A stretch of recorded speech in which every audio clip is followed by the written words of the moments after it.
At 7 p.m. this evening, under the flickering lights of the Freedom Hall in Louisville, Kentucky, the political landscape of the United States shifted. Donald J. Trump walked onto a massive stage, framed by towering American flags, and looked out at a sea of 42,000 people, a crowd so dense and electrified that the air seemed to vibrate with their anticipation. He waited for the cheers to subside, adjusted the microphone, and delivered 5 words that Mitch McConnell has been dreading with every fiber of his being since Mitt Romney announced his retirement. Trump leaned in and said, "Kentucky, we have a problem." His name is Mitch McConnell. The reaction was instantaneous and deafening. The crowd erupted in boos so loud and sustained that they echoed through the rafters, a physical wall of sound that forced Trump to pause for a full 34 seconds. He stood there, nodding, a slight smirk playing on his lips, absorbing the visceral hatred of the base for a man who has led the Senate Republicans for nearly 2 decades. For the next 53 minutes, Trump delivered the most calculated and vicious political attack of his entire revenge tour. This wasn't just a rally, it was a public dismantling of a legacy. He wasn't targeting a former presidential nominee like Romney this time. He was going after the man who confirmed hundreds of his judges, the man who defended him through 2 impeachments,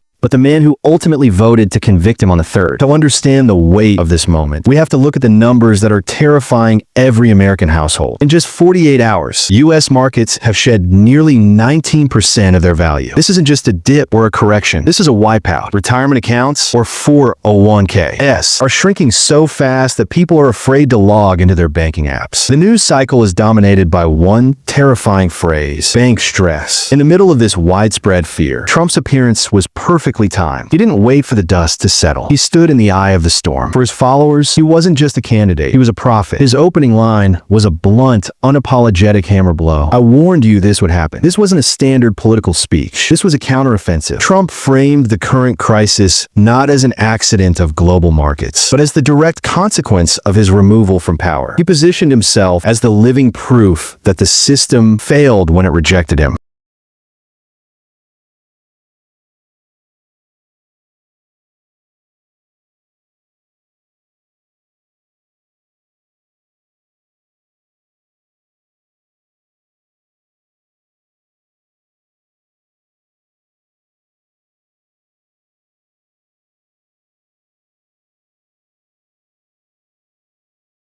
The core of Trump's 2028 launch was built on a comparison of 2 realities. He began by painting a vivid, almost haunting picture of the current economic freefall. He spoke of citizens lining up to secure their cash, of the uncertainty of mortgages, and the looming shadow of unemployment. He described it as the worst collapse in modern financial history. And for those watching their bank balances drop, his words felt like the only truth they were hearing. Then came the "I told you so" moment. Trump reminded the crowd that during his exit, he had predicted that the policies of the administration replacing him would lead to destabilization. He argued that the current leadership didn't just inherit a problem. They created one by dismantling his economic architecture. According to his narrative, the market crash isn't just a financial event. It's a verdict on the 2026 impeachment and removal. To drive his point home, Trump turned to the gospel of numbers. He walked the audience through a historical retrospective of his 4 years in office. He reminded them that under his watch, the Dow Jones climbed from a modest 19,000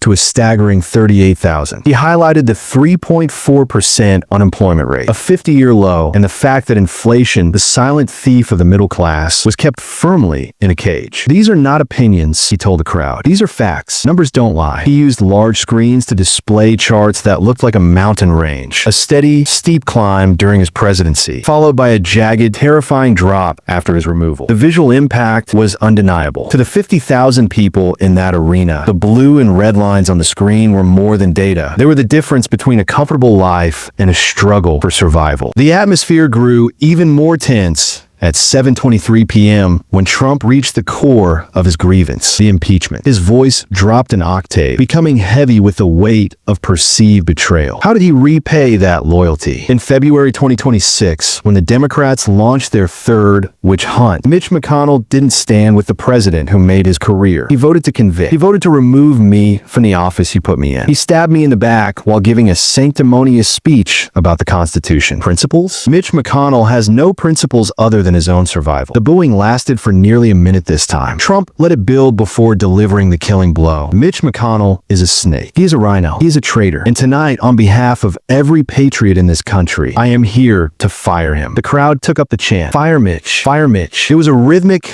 haunting sound that lasted for over 60 seconds. Trump watched, knowing the algorithm would carry this image to every corner of the globe. At 7:34 p.m., he pivoted back to the personal, mocking McConnell's physical health. "Have you seen him lately? He can't finish a sentence. He looks like he doesn't know where he is. Kentucky deserves better. You deserve a senator who can actually function, someone young, someone loyal, not an 82-year-old swamp creature who votes with the Democrats." At 7:47 p.m., Trump brought up McConnell's wife, Elaine Chao, who had served as his transportation secretary. He framed her resignation after January 6th as a coordinated act of disloyalty. "I hired her. I trusted her. And she walked away because she said I was unfit." And Mitch, he stayed quiet. He didn't defend his boss. He didn't even defend the movement. He just let it happen because he is weak. Then, at 8 p.m., the replacement was introduced. Trump officially endorsed Grayson Jennings, a young, aggressive state senator and a total Trump loyalist. Jennings walked onto the stage to a hero's welcome. Trump put an arm around him, signaling to the world that the succession was settled. Jennings spoke for 5 minutes, pledging that he would never betray the movement and that he would be a warrior for the Trump agenda in 2028. By 8:15 p.m., Trump's final pitch was simple. You have a choice between a 40-year betrayal or a new era of loyalty. Primary Mitch McConnell sent a message to Washington that betrayal has consequences. The rally ended at 8:23 p.m., but the political fallout was just beginning. By 11 p.m., Jennings' campaign reported a massive $3.8 million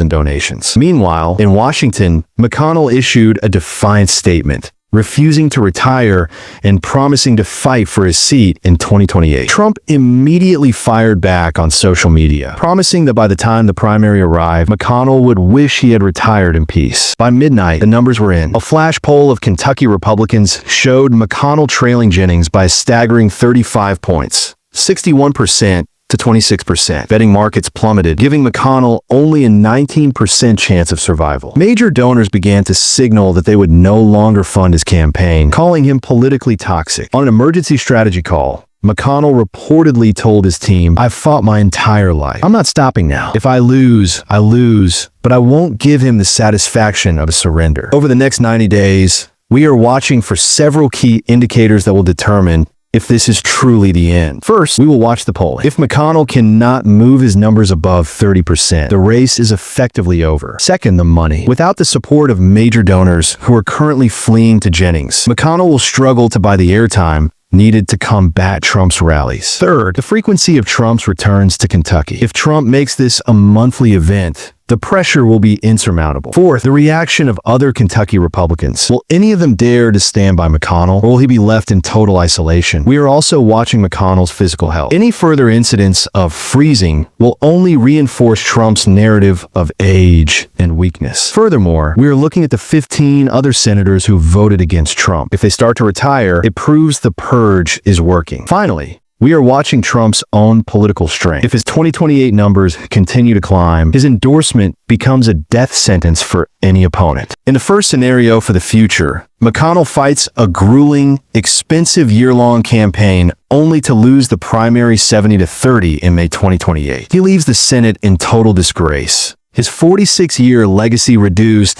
to a single moment of defeat. This would be the public execution Trump promised. In a second scenario, the physical and mental toll of the campaign proves too much, and McConnell is forced to withdraw for health reasons, allowing Trump to claim a victory by default. In the third and least likely scenario, McConnell raises tens of millions of dollars, launches a scorched earth campaign against Jennings' lack of experience, and pulls off a narrow 52-48 victory, dealing a massive blow to Trump's aura of invincibility. However, the reality on the ground suggests that McConnell's situation is even more dire than Romney's. While Romney could have relied on independence, Kentucky is a deep red state where the Republican primary is the only election that matters. Trump won this state by 26 points in 2020 and looks set to win it by even more in 2028. McConnell cannot win as an independent, and he currently cannot win as a Republican. What we know for certain is that a legendary career is currently in its final, most painful chapter. The man who was once the master of the Senate is now a man without a party. For the next 90 days, every move he makes will be scrutinized. Every poll will be a referendum on his life's work. And every day, Donald Trump will be there to remind the world that the old guard is falling. This is Mitch McConnell's final stand, a battle for a legacy that he knows he will likely lose, but a battle he feels he must fight to the bitter end. The question is no longer if the purge is happening. It's how many more will fall before it's over.